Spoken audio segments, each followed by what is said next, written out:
fẹ́lẹ́ṣẹ̀ pé Jésù ti dé o. Orísun láì ní Jésù ikú ni o. Ẹ bá mi sọ fẹ́lẹ́ṣẹ̀ pé Jésù ti dé o. Mo ti sọ láì ní Jésù ikú ni o. Ọ̀rẹ́ jọ̀wọ́ fàyè rẹ fún ọ. Tó bá gbà wá mi yẹ. Jésù nìkan lọ́nà tó lè mú ẹ dọ̀run. Mo ti sọ láì ní Jésù ikú ni o. Ẹ bá mi sọ fẹ́lẹ́ṣẹ̀ pé Jésù ti dé o. Mo ti sọ láì ní Jésù ikú ni o. Ẹ bá mi sọ fẹ́lẹ́ṣẹ̀ pé Jésù ti dé o. Mo ti sọ láì ní Jésù ikú ni o. Ọ̀rẹ́ jọ̀wọ́ fàyè rẹ fún ọ. Tó bá gbà wá rí yẹ. Òun nìkan lọ́nà tó lè mú ẹ dọ̀run. Mo ti sọ láì ní Jésù ikú ni o. Hallelujah. Ẹ ké hallelujah. Ẹ jẹ́ kí a gbàdúrà. Ọlọ́run ayérayé, àwa tún rí oore ọ̀fẹ́ mìíràn gbà nínú ọ̀sẹ̀ tuntun yìí. Ọlọ́run ẹ gba ọpẹ́ wa, ẹ̀mí mímọ́ ẹ gba ìyìn wa, gbogbo ẹ̀ṣẹ̀ wa Olúwa ẹ dáríjì wá. Ní wákàtí yìí ẹ fi àánú gbà wá. Bí ọ̀rọ̀ yín á ṣe máa jáde, kó jáde pẹ̀lú agbára, kó jáde pẹ̀lú ìwòsàn àti ìtúsílẹ̀ àti ìgbàlà. Kí a rí ọ nínú ọ̀rọ̀ yìí, kí a má ṣe rí ènìyàn. Ọlọ́run gbọ́ kó ṣe bẹ́ẹ̀. Agbára rẹ kó wọnú ayé wa. Gbọ́ aláṣẹ ọ̀run. Jésù Olúwa wa. Mo fẹ́ kí gbogbo wa pé ẹ kú àkókò yìí. Oore ọ̀fẹ́ mìíràn la tún ní àkókò tí a ń pè ní ẹ̀mí mímọ́ gbà mí. Ní ọ̀sẹ̀ tó kọjá a sọ̀rọ̀ nípa tí ènìyàn bá ti di àtúnbí, kí ni ó kàn lẹ́yìn rẹ̀. Ní ọ̀sẹ̀ yìí òun náà la tún fẹ́ tẹ̀síwájú nínú rẹ̀. Gbogbo ènìyàn tí ó bá ti ní oore ọ̀fẹ́ láti jẹ́ ọmọ Ọlọ́run, ìyẹn túmọ̀ sí wípé tí ó ti jẹ́wọ́ Jésù gẹ́gẹ́ bí Olúwa àti olùgbàlà rẹ̀, ni ó lẹ́tọ̀ọ́ sí láti gba agbára ẹ̀mí mímọ́. Agbára ẹ̀mí mímọ́ jẹ́ ohun tí Jésù fúnra rẹ̀ tó sọ ìlérí fún wa wípé òun máa fi fún wa lẹ́yìn tí òun bá ti lọ tán. Ó ní mo máa rán agbára Ọlọ́run sí yín, tí í ṣe agbára ẹ̀mí mímọ́, tí í ṣe ẹ̀mí Ọlọ́run lẹ́yìn ìgbà tí òun bá ti lọ, pé ẹ̀mí mímọ́ yìí òun ni yóò máa kọ́ wa ní ohun gbogbo. Mo sì fẹ́ kí ó yé wa wípé gbogbo ènìyàn pátápátá tí ó bá ti jẹ́wọ́ Jésù gẹ́gẹ́ bí Olúwa àti olùgbàlà rẹ̀ ni ó ní oore ọ̀fẹ́ ẹ̀mí mímọ́. Ohun tí a nílò láti ṣe náà ni pé kí a béèrè. Ọ̀pọ̀lọpọ̀ ènìyàn complain náà máa ṣe, wọn ní lè béèrè ohun tó yẹ kán béèrè gan lọ́wọ́ Ọlọ́run. Ọlọ́run ò sì ṣetán láti máa gbọ́ àwọn tó bá ń kùn. Ohun tí Ọlọ́run fẹ́ lọ́dọ̀ yín ni pé kí ẹ béèrè fún agbára yìí, Ọlọ́run yóò sì fi fún yín tí ẹ bá ti gbàgbọ́. Mo wà nínú ìwé Jòhánù kínní orí ìkínní ẹsẹ̀ ìkẹsàn-án. Bíbélì wípé bí àwa bá jẹ́wọ́ ẹ̀ṣẹ̀ wa, olóòótọ́ àti olódodo ni òun láti dárí ẹ̀ṣẹ̀ wa jì wá àti láti wẹ̀ wá nù kúrò nínú àìṣòdodo wa gbogbo.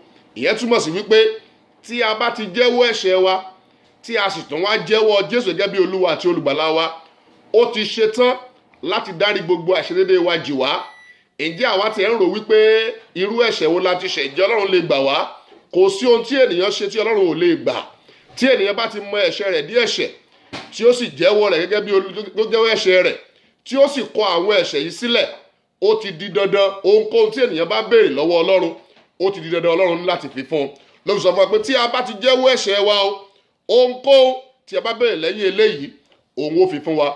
Ó sì sọ fún wa pé tí a bá ti lè béèrè fún agbára tí í ṣe agbára ẹ̀mí mímọ́, ó di dandan kí Ọlọ́run kó fi eléyìí fún wa. Ohun kankan tí a ní láti ṣe ni wípé a gbọ́dọ̀ béèrè ní òtítọ́ ọkàn wa. We must be very, very sincere in our asking, and our mind must be to it that we really need that Spirit of God. Tí a bá ti lè béèrè nínú òtítọ́ ọkàn, tí a ti ní ìpinnu pé a nílò agbára yìí tí a sì béèrè, ó ti di dandan ọlọ́run yóò fi agbára ẹ̀ fún wa. Mo wà nínú ìwé Lúùkù orí 11, mo máa kà láti ẹsẹ̀ 9 títí dé 13. Bíbélì wí wípé èmi sì wí fún yín, ẹ béèrè a ó sì fi fún yín, ẹ wá kiri ẹ̀yin ó sì rí, ẹ kànkùn ẹ̀yin a ó sì ṣí sílẹ̀ fún yín.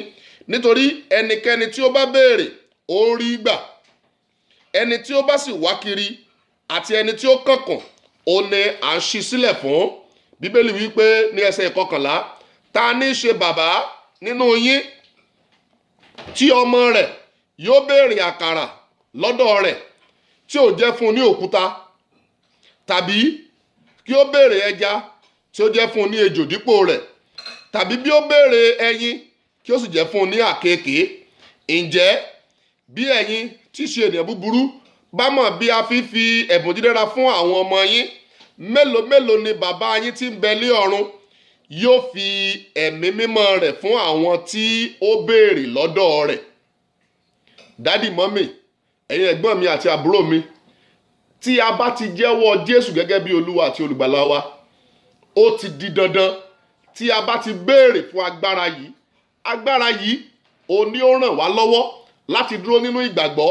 Agbára yìí ó ní ó ràn wá lọ́wọ́ láti lè máa ṣe ìfẹ́ Ọlọ́run. Agbára yìí ó ní ó gbé agbára wọ̀ wá tí ọfà kọ́fà kò fi lè bà wá. Agbára yìí ó ní ó sọ wá di alágbára nínú Ọlọ́run. Bíbélì sọ máa wípé ẹ gbé gbogbo ìhámọ́ra Ọlọ́run wọ̀.